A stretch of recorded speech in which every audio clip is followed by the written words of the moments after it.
بسم اللہ الرحمن الرحیم۔ السلام علیکم ورحمۃ اللہ وبرکاتہ۔ بسم اللہ الرحمن الرحیم۔ عزیز طلبہ، امید ہے آپ سب خیریت سے ہوں گے۔ آج کی اس ویڈیو کے اندر ہم سبق نمبر 44 کے اندر جو مزید فوائد مذکور ہیں ان کو پڑھیں گے۔ ہمارے آج کے سبق کا پہلا عنوان ہے الافادۃ الرابعۃ لم یکن و ان یکن۔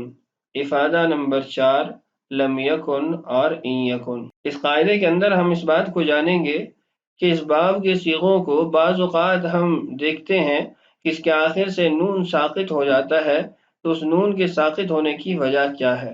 مثلا اللہ تعالیٰ کا ارشاد ہے قالوا لم نک من المصلین ولم نک نطعم المسکین۔ اب لم نکو یا اصل میں لم نکن، دونوں جگہوں کے اندر آخر سے نون ساقط ہوا ہے، تو اس کی وجہ کیا ہے، اس کے آخر سے نون کیوں ساقط ہوتا ہے؟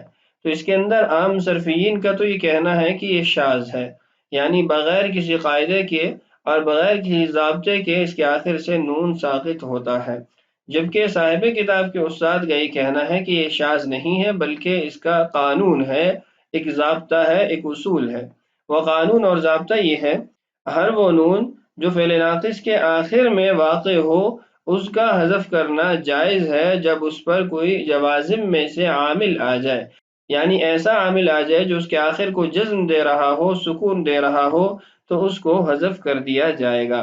اس میں مزید بھی کچھ شرائط حاشی کے اندر لکھی ہیں کہ اس کے بعد کوئی ساکن نہ ہو اور نہ ہی متصل کوئی ضمیر ہو، یہ دونوں شرائط بھی اس کے اندر پائی جائیں تب جا کر اس کے آخر سے نون کا حذف کر لینا جائز ہوگا۔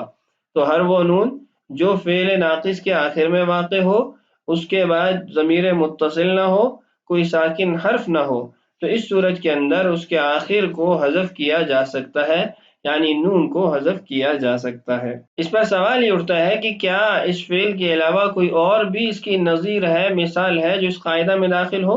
یہ تو ہمیں ایک فرد ملتا ہے جو اس قاعدے کے تحت آتا ہے۔ تو صاحب کتاب نے اس کا جواب یہ دیا کہ ایک قاعدے کے نیچے ایک ہی جزئی کا ہونا، ایک ہی فرد کا ہونا، یہ کوئی نقصان دہ بات نہیں ہے اور نہ ہی کوئی اجنبی بات ہے۔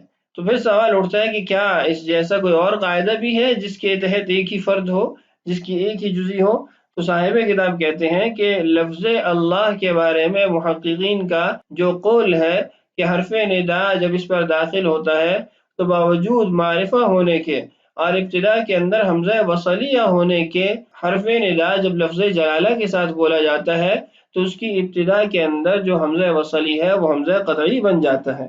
تو اللہ تعالیٰ کے اسماء کے اندر جب بھی حرف یا داخل ہو جائے تو اس کی ابتدا کے اندر جو حمزہ ہے وہ وصلی کے بجائے حمزہ قطعی کے اندر شمار کیا جاتا ہے۔ تو وہاں پر بھی اس قاعدہ اور قانون کی ایک ہی جزئی ہے، تو یہ کوئی اجنبی بات نہیں ہے۔ یہ تھا قاعدے کا خلاصہ۔ آئیے سبق کی عبارت پڑھتے ہیں۔ الافادۃ الرابعۃ لم یکن و ان یکن۔ افادہ نمبر 4 لم یکن اور ان یکن۔ تارۃ تحذف النون من لم یکن و ان یکن فیصیر الفعل لم یکو و ان یکو۔ کہہ رہے ہیں کبھی کبھی لم یکن اور ان یکن کے آخر سے نون کو حذف کر دیا جاتا ہے، تو جب نون کو حذف کیا جاتا ہے تو فعل کی صورت کچھ یوں ہوتی ہے لم یکو و ان یکو۔ فقالوا، تو اہل صرف نے کہا ان ھذا الحذف شاذ، یہ حذف کرنا شاذ ہے، یعنی اس کا کوئی قاعدہ اور اسلوب نہیں ہے۔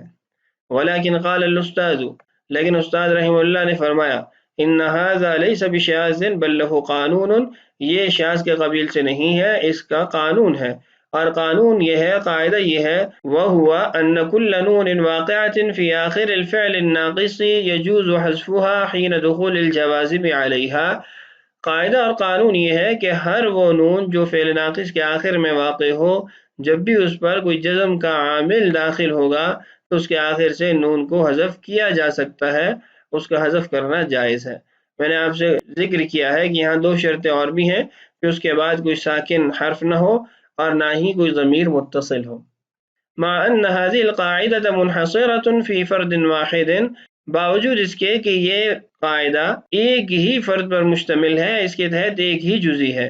ای فی کلمۃ کان فقط، صرف کانا کلمہ کے اندر یہ قاعدہ جاری ہوتا ہے، یعنی اس کے چند صیغوں کے اندر یہ قاعدہ جاری ہوتا ہے۔ ولیکن انحصار الکلیۃ فی فرد واحد لیس بمضر، لیکن کسی قاعدہ اور قانون کا ایک ہی جزی پر انحصار ہونا، ایک ہی جزی پر مشتمل ہونا، یہ کوئی نقصان دہ بات نہیں ہے۔ نعم تخلف بعض الجزیات عن الحکم الکلی مضر حتما، البتہ اگر کلی حکم سے کچھ جزیات خارج ہو جائیں، ان پر وہ حکم نہ لاگو ہو رہا ہو، تو اس کا نقصان لازمی ہے۔ یعنی اگر کسی قاعدے کے تحت کوئی جزی داخل نہیں ہو رہی تو اس کا مطلب یہ ہے کہ وہ شاذ ہے، تو شاذ ہونا یہ مضر ہے۔ آگے مثال دی گئی ہے کہ ایسے قواعد موجود ہیں جس کے تحت ایک ہی جزی ہوتی ہے۔ وَنَظِيرُ مَا قُلْنَا، آج جو بات ہم نے کی ہے اس کی مثال دیکھیے۔ قول بعض المحققین فی لفظ اللہ، بعض محققین کا لفظ اللہ کے بارے میں، لفظ جلالہ کے بارے میں یہ کہنا، انہ تبقى فیہ الحمزۃ مع حرف النداء، کہ جب حرف ندا لفظ اللہ پر داخل ہوتا ہے تو اس کی ابتدا کے اندر جو حمزہ ہے وہ باقی رہتا ہے، مثل یا اللہ فإنہم ذکروا القانون ہکذا، مثال دیکھیے یا اللہ، اور انہوں نے اس بارے میں یہ قانون ذکر کیا، یہ قاعدہ ذکر کیا، ان کل اسم من الاسماء الالہیۃ اذا جاءت فیہ الالف واللام عوضا عن الحمزة تصیر حمزته قطعیۃ حین دخول حرف النداء علیہ، اللہ پاک کے ناموں میں سے ہر نام جب بھی اس کی ابتدا کے اندر الف اور لام آ جائے حمزہ کے عوض میں، تو اس کا جو حمزہ ہے ابتدا کے اندر وہ قطعی بن جاتا ہے جب اس پر حرف ندا کو داخل کیا جاتا ہے۔ ومعلوم ان هذه الكلیۃ منحصرۃ فی جزئیۃ واحدہ، اور یہاں پر بھی اس بات کا علم ہے یہ قاعدہ ایک ہی جزی پر مشتمل ہے، وہو اسم الجلالۃ اللہ، اور وہ اسم جلالہ ہے، اللہ تعالیٰ کا نام ہے۔ فثبت ان انحصار الکلیۃ فی جزئیۃ واحدۃ لیس بمضر، تو اس سے یہ بات ثابت ہوئی کہ کسی کلی کا ایک ہی جزی پر مشتمل ہونا یہ کوئی نقصان دہ بات نہیں ہے، کوئی ضرر والی بات نہیں ہے۔ وفیہ ابحاث ذکرت فی المطولات، اس کے اندر کچھ اور ابحاث بھی ہیں، کچھ اور مباحث بھی ہیں جن کو مطول کتابوں کے اندر، تفصیلی کتابوں کے اندر ذکر کیا گیا ہے۔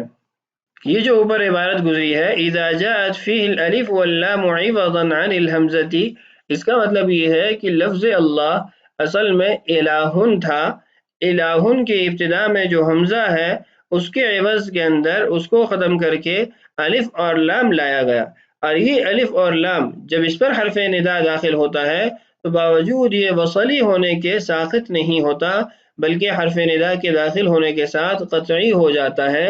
یہ قاعدہ اور اصول اہل صرف نے لفظ اللہ کے بارے میں ذکر کیا ہے، اور یہ ایسا اصول ہے جس کے تحت ایک ہی جزی ہے، ایک ہی فرد پایا جاتا ہے۔